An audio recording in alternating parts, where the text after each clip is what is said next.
What's up, guys? This is Jakob. I'm Content AI Manager and founder of Content AI Tools and the host of the Web3 live show, where I speak with experts around the world within the Web3 niche. And I'm very excited to speak today with QuHarrison Terry.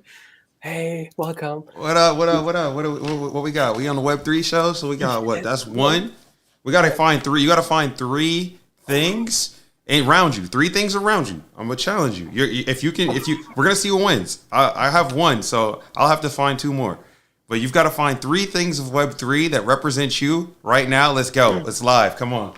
So I got one. I got two. I need three. Where's your one? Oh, you got one. Ooh.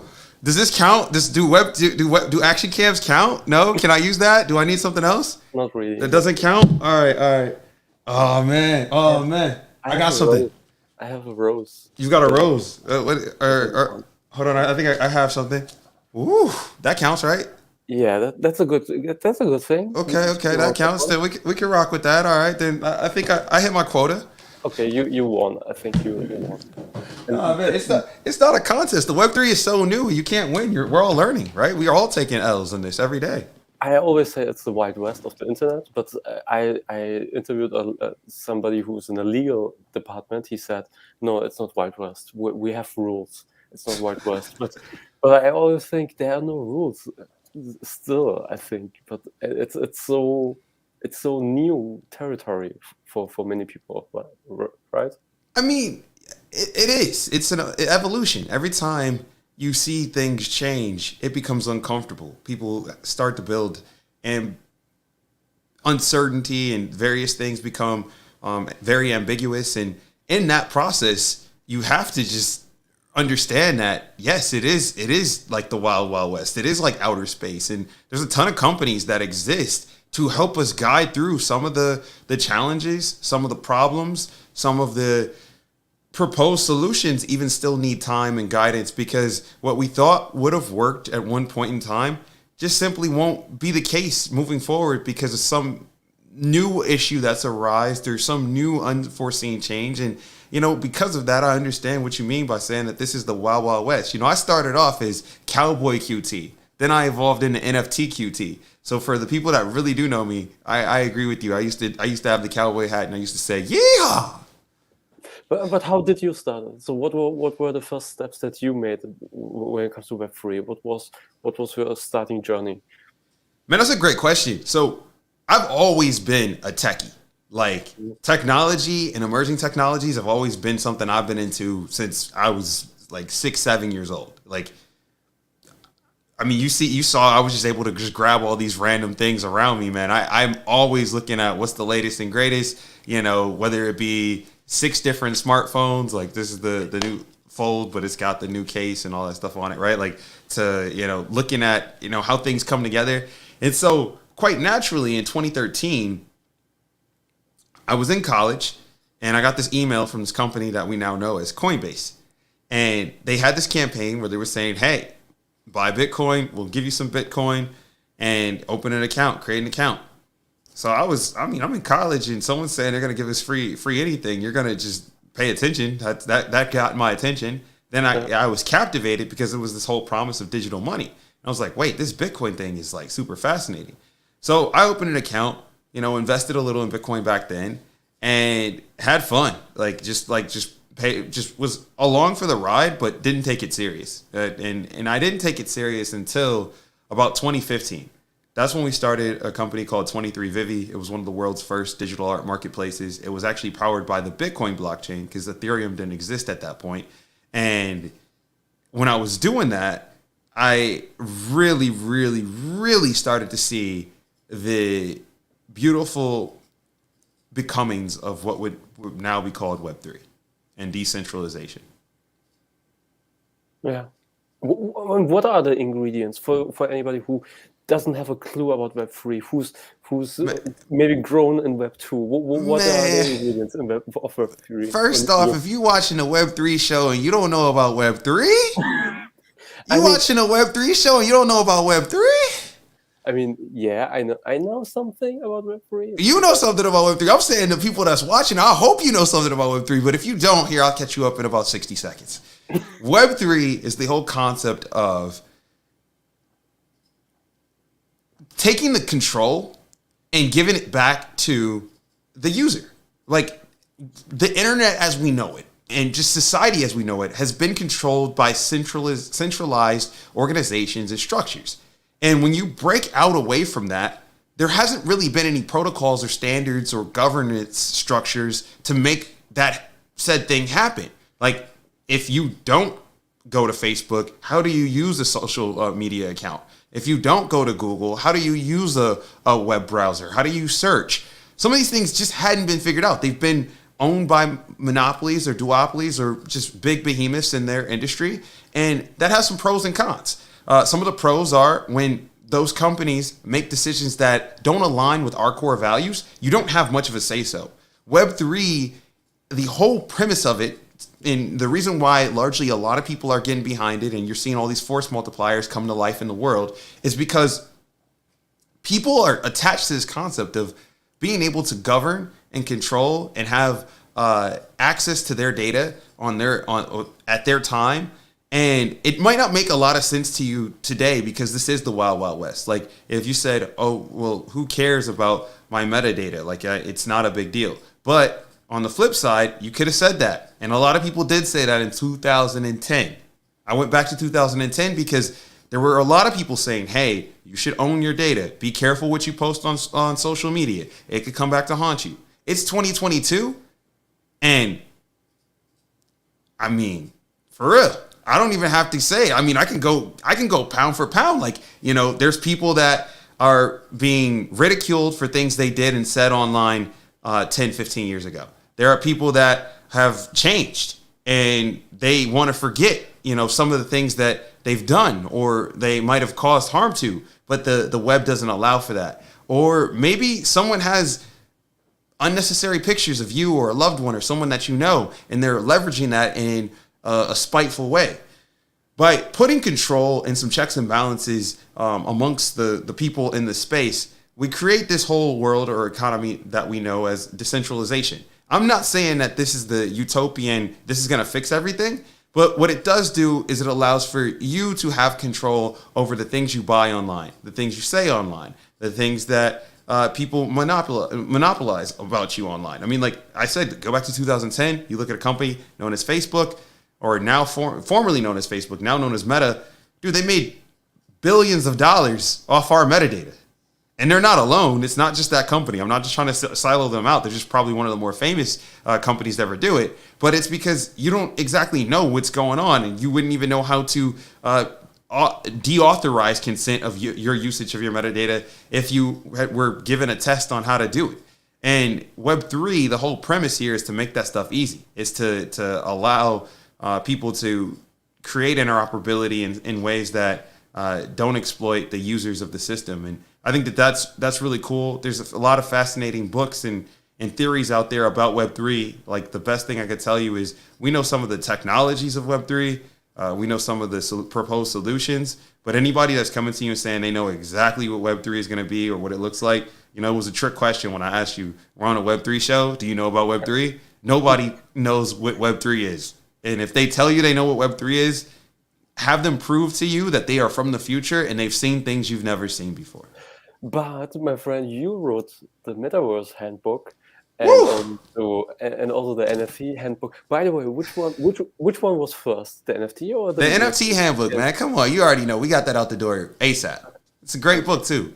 19 worldwide translations. So this one did well. The Japanese one comes out in a few weeks from now, and it's going to be fun. And then this was a good book too. I think the Metaverse Handbook just recently came out in May of this year. And what was interesting about this book is I put this together because there's a lot of people that are non-technical. They're not techies like you and me. Yeah. And when you're a non-techie, when you hear a term or a buzzword like AI, like Metaverse, you usually got to turn to BuzzFeed in order to get the breakdown. But when you get to a term like metaverse, BuzzFeed can't do that justice. And so I was like, there's TED Talks. There's a lot of people that will go and try to just give you the breakdown. But like, if we were to put together a comprehensive understanding of the metaverse as we know it today, and just use the definition that the metaverse is the next evolution of the internet. The internet is going to go from 2D devices to 3D spatial environments, and there are going to be new web pages that have standards and can conform to these new spatial environments. There's going to be new functionality, new applications that exist because of that, new APIs that are enabled. And I'm speaking to you like a techie, but how do I translate that to my mom? I say, hey, mom, you remember how the mobile internet changed how you find new restaurants? She'll say, yeah. She uses, Google reviews or Yelp or Apple, whatever. And that happened because we were able to export our opinions quickly and in a pretty decent way to build this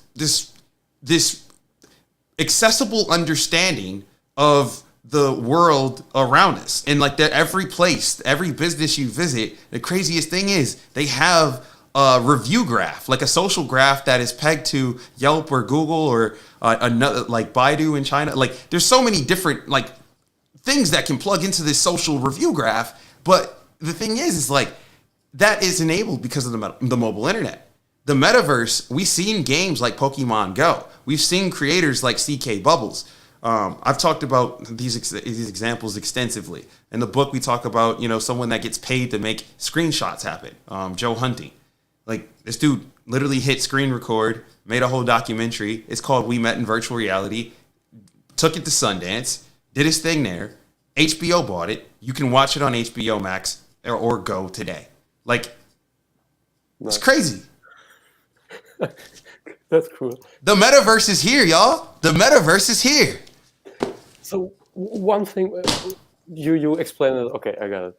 So I think the whole time about the movie Ready Player One. So when I'm thinking about the metaverse. So is this something that, is this something that you're aiming to, or is this something that you also have in your head, or is this just Hollywood? I mean, dude, it's not even something that's just in our head. Like, I have some new glasses that I don't have around me, but I'll show you in a second. But I mean, these are new glasses too. This is the Meta Quest Pro. I put this on. This looks just like Ready Player One, right? You can't see you. I can't see you right now, but you can see me. But like, this looks like the movie you just described to me. Yeah. This isn't Hollywood anymore. It's real life. Now, what's Hollywood is it's not as high fidelity as like what they made you believe in the movie, right? Like this isn't Avatar by any means. This is not The Matrix. This is still, it looks like a children's video game. But you remember how fast PlayStation 1 became PlayStation 3. And you remember the delta in the graphics quality from PlayStation 1 to PlayStation 3? That's happening in the metaverse. It's just a matter of figuring out, there are things that we have to figure out. One, developers need to get more familiar with the Unity, with Unreal Engine. These are the game engines that help us build these metaverse experiences that we've come to love. And most developers aren't that experienced yet with the SDKs or just the models. And again, I'm talking to you like a techie because this is a techie show. So I'm not trying to talk over people, but I'm talking to my developer friends, and we know what SDKs are. But for those that don't, standard developer kits or development kits, and they basically give you a framework or guide to create some of the applications and wonderful digital experiences that we've known and loved. And like think of it as like the Lego bricks. Or maybe not even the Lego bricks. It's like, yeah, they tell you which Lego bricks are in the kit, and they also give you instructions on how some people have put together said Lego bricks, and with that understanding, you get to go build whatever you want. And I simplified that a lot, but that's the audience that I talk to, and that's what I generally try to do. So even if you're a techie and you understand this stuff and you know it night and day, if you're struggling to get your boss, your manager, your colleague, your family to know what this stuff is and understand it, in the NFT handbook, the first thing that I open up about is I talk about how how the NFT craze was very similar to that of the Beanie Baby craze, right? To some people, it's true. Now, I believe in the long-term functionality of smart contracts and NFTs. I'm definitely bullish on that. And I think, now is the time to build. But for some people, digital collectibles and collectibles are the same thing. And so they might get Beanie Babies much faster than they get, ERC 1155, right? And so that's what we're trying to do is we're trying to come together and say, hey, there are things that are happening in this world that everyone should be on board with. Like if you're at the table right now, you're saying, all right, I just met with the family. They just chastised me about just how wrong I was with Web3 and crypto and all this stuff. I got to go to Christmas dinner. I'm depressed. I don't want to do it. The market has went down even more since then. Yes. What do I go home and what do I talk about? First, come home with these books. Come home with these books. Tell them to read the book. I put the vision in the book. And then say, look, the future didn't stop there. Every time something happens, that creates a new reality for the next possible future to be amongst us. Right now, look at what's happening in AI. It's not like innovation just stopped.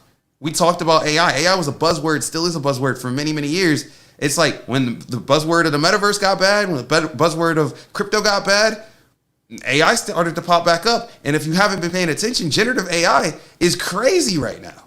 Crazy. Like crazy. Like the stuff I'm seeing with some of these models, whether it be GPT-3 or Midjourney, yeah, all of that stuff is like mind blowing. It's so mind. Deepfakes have gotten. They've gotten. I thought they were good in 2018. Deepfakes have gotten even better.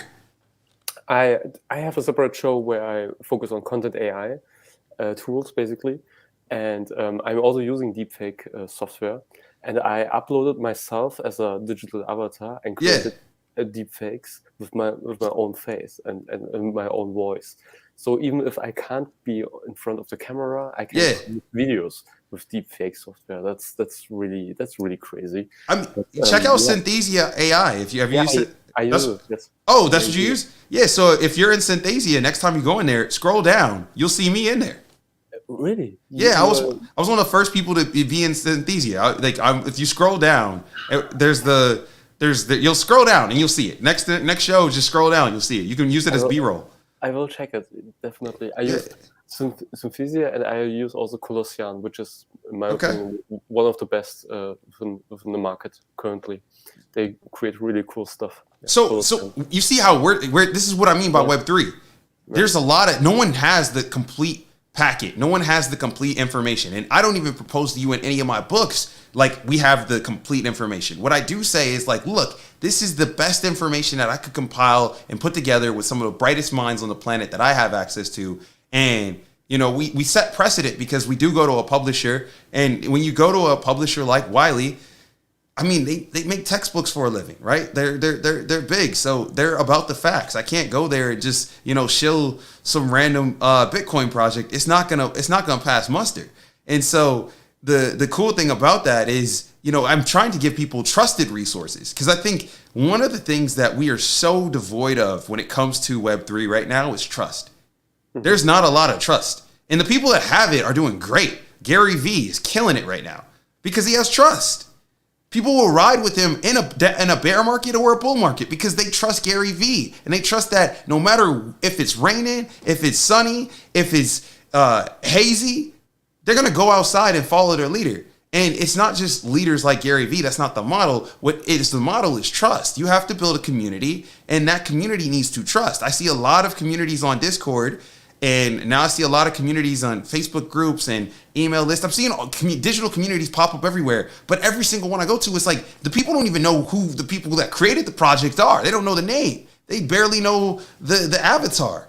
And, things have gotten so scary with the AI stuff. It's like, dude, if you never met that person in real life, I could make 100 people that look real, that I can give you a new photo of every 30 minutes and you would be like, wow, this is definitely a real person. They can have spoons in their hands. They can have knives. All the tricks that we once knew to prove that you were a human are just now non-existent. Like, that's the part in the movie that's real right now. Like, the same way we've been influenced by the social media influencers of our time. I mean, AI's got the same power and capability right now, and it's good enough to fool most people. Most people will get fooled by some of the things you can generate with AI. Is it scary? In some cases, yes.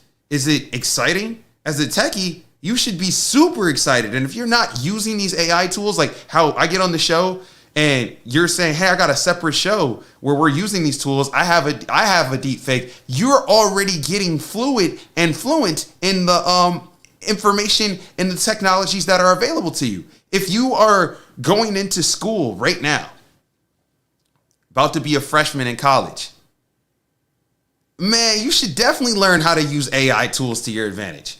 No, I'm not saying go out there and like go write your college essay application paper using AI. No, that's, again, your morals have to be in the right place. And I'm not here to judge your character. If you want to do that, so be it. You have the talent and you can figure it out and it's permissible. You're proving my earlier point that a lot of people can't tell what is AI generated and what's not. So if you can get the skills right now and level yourself up and you can know how to leverage this AI, you can do some fascinating things. And we're going to see a lot of people make a lot of different types of businesses. We're going to see a lot of people change a lot of their net worths. We're going to see a lot of people create new opportunities for others, all using some of the components in what we're collectively calling Web3. Yeah. So it's interesting because I saw AI not I saw it more as a separate thing and not so much in the Web3 niche, but yeah, it makes sense. It's all together. It's all together. What data am I going to govern access to? All these models need data. If you want to train any AI, you need to give it data. By 2026, there are some studies that show that we will run out of good training data for certain AIs. That's crazy. So where do you think they're going to turn to next? Remember Facebook got in trouble for training its AI on profile pictures? Yes. What do you think they're going to turn to next? Yeah. I'm just keeping it real. Like, it hasn't happened yet, but it's like, if we run out of data, it's not like you're going to stop. You can start creating generated data, but I don't know, like, we don't know the impact of generated data. Like, can the machine train itself? If that is true, things have gotten real scary because now you've got something that can train itself. Like, dude, imagine just growing up and you never needed to have any parents or any mentors or any shoulders to stand on to get ahead. Imagine that. Imagine a world where you didn't need any help and you can grow up and you could be one of the best. Not just grow up and exist, but grow up and be one of the best. So if AI can train itself, that's a scary, scary situation. And I'm not here to fearmonger. I'm just keeping it real. Like, it's exciting. We're gonna see some things come to fruition, but we might not know what we're getting into with that. Yeah. So for all entrepreneurs who are maybe starting out, maybe they want to read your book, which is a good starting point. But other than that, they want to start their own. Have you got a chance to read the book yet? The NFT handbook, yeah. Oh, you read the NFT handbook? Yeah. What did you think? Great. That's the reason why I wanted to speak with you. All right, cool. I didn't want you to be like, because I didn't know if you had read the books yet. So I was like, I don't want you to shill anything you hadn't read. But yeah, I mean, so if the NFT handbook is like, when you read this, you probably, this was really, really thorough. This was very like, we got into the weeds. We showed you how to do it. We broke things down, and it's dummy proof. Like, you can't read this book and not know what the terminology is. Like, we made that possible. With this, I took a step back. These are the case studies to the people that are leveraging NFTs, to the people that are leveraging Web3, to the people that are thinking about the blockchain in very significant ways. This is this is like the TED Talk. I think this is the TED Talk. Like, this is like, if you need to get inspired, it's probably about 100+ different case studies in this book where I'm showing you exactly like, yo, this person did this. And if you want more, the book did come out in May. I jumped over to a blog that I put up. It's called everydays.wtf. That's the domain. So everydays, DAYS.wtf. Put that site up. And over there, every day I've just been logging. Like if I see new things happening in the metaverse, I'm just blogging about it over there. And there's a lot that's happened since I wrote the book. This is going to be a space where, probably the next 10 to 15 years of our lives will be consumed in some shape or form by this technology that we have here. And all these headsets are going to govern it. I've got a new headset that I'm testing right now. It's called the Real Air. Have you heard of that one? No. It's like the craziest AR glasses device that I've used in a while. Like I'm like the future is here. Like when I remember when I first got Google Glass and how exciting that was and how futuristic you felt. And you had like just this little screen. Now all of this is a screen, and depending on the device, you might have you have various levels of depth of field that you can look at. Like you have different versions of fidelity that you can like you can like what I'm trying to say is your horizon is so vast compared to what we had with Google Glass, and that to me is shocking. And here's the kicker: it uses USB-C and there's no battery. Like you just plug it in, and like depending on the phone or what device you have, you're really rocking in the metaverse today. And so I think that like for people that want the futuristic stuff, in Real Air, it's a product. Go check that out. Like it's probably the most mind-blowing thing I've seen in VR and AR in a long time.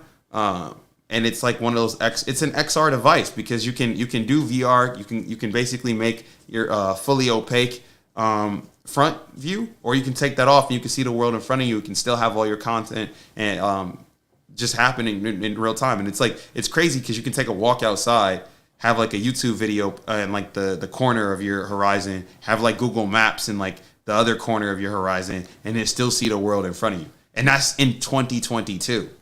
This is not like a concept. And so I'm not sponsored by this company. It's just there's very few pieces of tech that like get me this excited. And when I get to that point, I like to tell the world about it. That's why you see me writing books. That's why you see me doing the shows. It's like the excitement that I have for this stuff is in me, and I'm always gonna express that. And so shout out to the Real Air team because that is the future. I can't like you asked me what is the metaverse. That's what the metaverse looks like, and it's not fully finished. Like the developers haven't even gotten into the app. Like I'm still getting beta updates to the Mac OS app, and the Android app is still being built. And so like you can. The crazy thing is because we live in a world now where things are so structured and unstructured. Like if you want to like build in real time or be a part of the building process, you can download a beta. You can be a part of the public release. You can buy, prototypes even now. Like that wasn't possible 40 years ago. That wasn't possible 20 years ago. But because of how much we progressed in technology and just how crazy some of these developer ecosystems have gotten, you're seeing devices come to life in ways that we just would have never imagined. So again, I'm not trying to be on a high horse here. It's just one of those things where I get excited by the metaverse and Web3. Yeah. So I am also super excited. Sometimes it's just so overwhelming when, for example, when the concept of a DAO is coming. Yeah. What is, for example, your opinion about DAOs? What do you think? Do you have use cases also in the Metaverse Handbook? Yeah, so I didn't touch on DAOs that much in either book. I think I mentioned them in both books, like very vaguely in the NFT handbook, and then we go a little bit more in depth in the Metaverse handbook. But a DAO could literally have its own book. Yes, there's so many DAOs that I'm a part of. My favorite one is City DAO because it's the easiest DAO to understand, I think. Maybe it's not the easiest, but it's one of the easiest DAOs to understand as to why you would want to participate in it, right? And I guess for the people that are watching that might not know what City DAO is. So City DAO, I haven't even explained what a DAO is, so I'm going to try to explain what a DAO is by explaining a city DAO. We're gonna do this live. So if I mess this up, y'all, like just know that I'm trying to explain the future. Yeah, we will just do a second recording. Okay. So check this out. So there is this concept of a DAO, which is a decentralized autonomous organization. And what's interesting about DAOs is if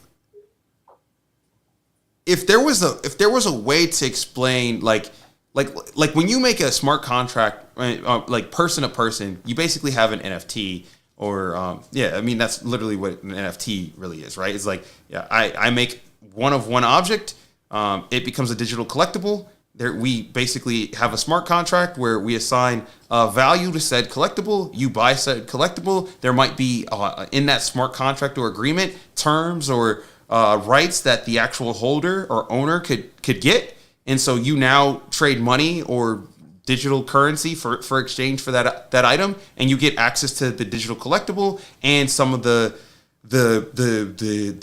items that are also included in that smart contract. That's person to person. What if we could do that with a whole organization? And so many people could make an organization. And so that introduces the whole concept of a DAO or a decentralized autonomous organization. And the autonomous structure comes because there aren't any middlemen. It's all via these smart contracts. And that's the one thing that the blockchain really enables is the blockchain allows for us for the first time ever to trust no one. We just have to trust the chain and the integrity of the chain. And there's so many different transactions happening and at scale and at volume that the integrity of a blockchain is pretty secure. We haven't seen, the major chains get hacked or compromised. Obviously, anything is possible, but the likelihood is negligible. Like it's like we probably won't see that in our lifetimes, and if we did, that would literally probably be the downfall of all of Web3 as we know it today, and it would restart as a new era. So, with that aside, right, we now know that the blockchain removes all the middlemen, and as the blockchain removes all the middlemen, you have to ask yourself, well, what if we wanted to be a part of a group? And in that group, we wanted to do massive transactions or have different smart contracts associated with different group members or token holders and all that good stuff. And so you basically create a token of sorts that is attached to a smart contract that the DAO that forms the DAO. So that smart contract forms your decentralized autonomous organization. Token holders now have rights or access in this DAO. There's usually some type of governance structure. So they call those governance tokens. And then they also have what you would call just general usage tokens. So you might have a token to have your ecosystem run. There's different ways of setting this up. I'm not trying to get into explaining DAOs right here on this show, but just understand that like if peer-to-peer transactions were greatly exhibited through the utilization of NFTs, then DAOs give us great use cases of what that looks like for organizations. And the thing is, we do need organizations to function. There is value in companies. And even though we want to give the power back to the people need to work together if they want to have, any type of progress. And so the blockchain enforces the checks and balances, but what can you do? And so Wyoming introduced some very favorable laws to DAOs, basically stating that these newly formed, that they would recognize these newly formed organizations known as DAOs. And a lot of DAOs went to Wyoming. City DAO was one of the DAOs that went to Wyoming, and they said, hey, we're going to buy a plot of land as a DAO, and we're going to create our own city. And we're going to govern and set up different plots, and we're going to allow people to bring in shops, and we're going to allow people to become citizens through NFT ownership. And so they really took this whole concept and said, hey, we're going to build this crypto. Some people are calling it network states, right? Like, because there's like nation states and network states. That's what Balaji has been pointing to a lot. And I don't know if that City DAO, if I would call City DAO that. Like, I mean, it has I don't know if I think some of the stuff is so new that you can't specify a specific definition to it just yet. I think we still have to wait before we define it as X. But I will say that, like, you know, the whole concept of a network state is very fascinating. And I'm not going to explain that. Go read the book by Biology. I'm done explaining all these different concepts. Like, you know, we at this point, I should have an OnlyFans where I just explain Web3 concepts, because enough is enough. But not knocking you. I'm just saying that, like, that's the thing. That's how we get overwhelmed. It's like we start going down the Web3 rabbit hole and you don't know when to stop. I'm saying, like, we've said enough about, like, DAOs and crypto and, like, tokens and NFTs. Like, it's like you have to know when, like, dude, if you keep going even further, your own mind hasn't been even given enough time to process it. Yeah. So what helped me a lot are these interviews. So speaking with other people and also trying it myself. I mean, launch your own coin and give it away to people and buy an NFT. And if you buy an NFT, you have 90% more experience than most of the people that you meet out there. So yeah, that's real. Man, you'd be shocked how many people still ask me to this day how to buy an NFT. And I'm like, dude, I wrote a book. Like, what else do you want? There's a how-to guide. I gave you the how-to guide. What else do you want? Yeah, that's right. Cool. Awesome, man.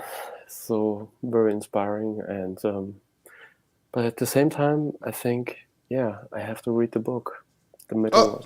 Oh yeah, man. Dude, we'll get you a copy and you'll be on and off to the races. I'll be seeing you in the metaverse here soon. I spend about 1 hour to 2 hours a day in the metaverse. Like no kidding. It's on different devices, but yeah, I mean today I spent probably 30-40 minutes in the in-real airs, and then I've definitely spent an hour on my Quest Pro. So, you know, I'm always in the metaverse. But I am more like you right now. I'm learning. So I'm trying out experiences. I'm seeing what the problems, the pain points, the opportunities are. And I think this stuff is very early. I think it's still like tinker mode. Like, unless you have a crazy idea and a lot of conviction, it's really hard for me to say, like, you should point and do this exact thing, because the landscape changes so much, right? Like, even if you go from like the Quest 1 to the Quest 2 to now the Quest Pro, like, there's like a 6 to 5 year time horizon between all three, but like all three run pretty much all the same applications.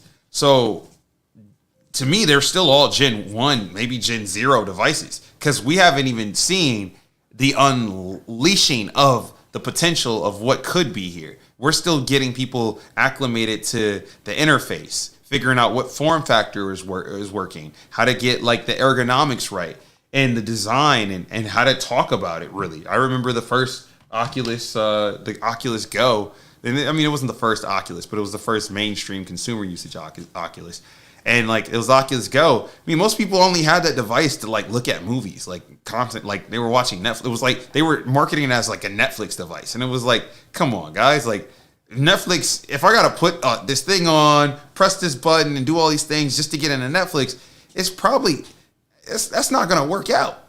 But, you know, we live in a world where like that gave us the form factor so that we could get to this. Like, you know, this is the Go's handle was very similar to this. It just wasn't as polished, right?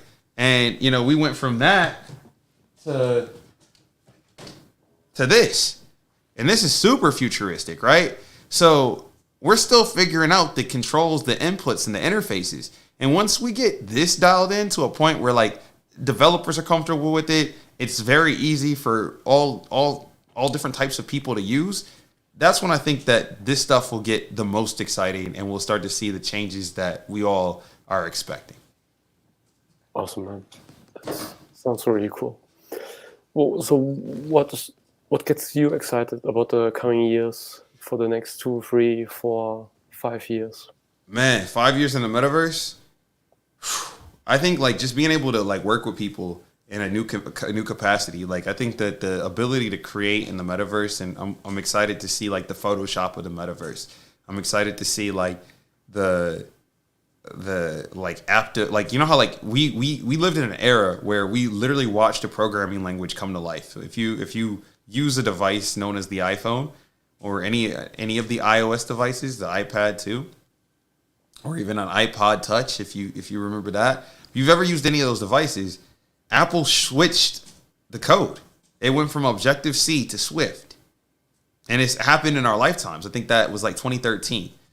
So we transition to this programming language known as Swift. Developers get up to speed. They start building.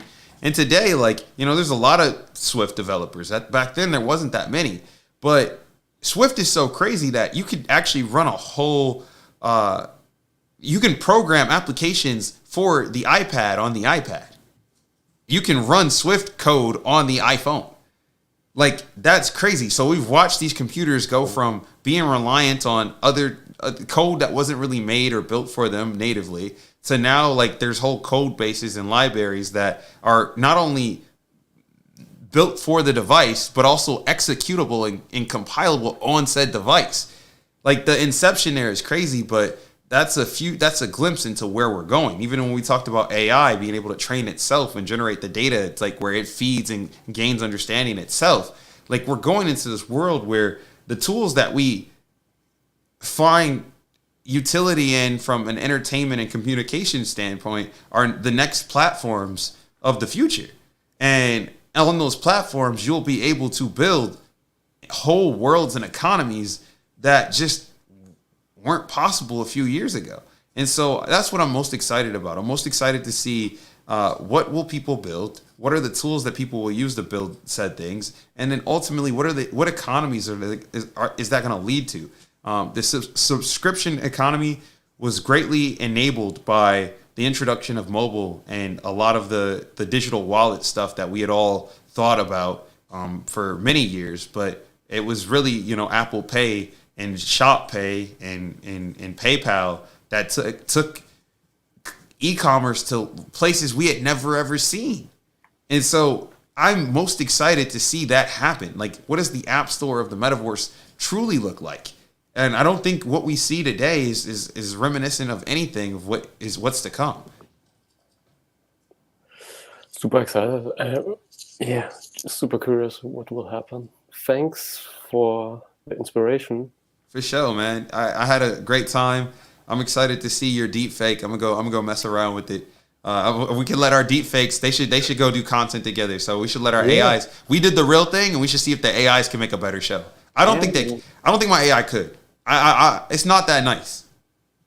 Yeah, I have more hand gesture, so yeah, my AI can't top that. That's not possible. But hey, we should still let the people decide. We did our show, so I mean, if they want to see it, they can leave a comment. They can drop a like. Sounds like a challenge between human interaction and AI. Hey, we started with the challenge, you and I, and we had the Web3 challenge on the Web3 show.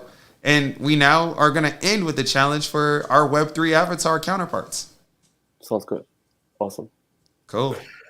Thank you for your time. Appreciate it. And hopefully see you and hear from you soon again. Thank you. Sounds like a plan. Thank you.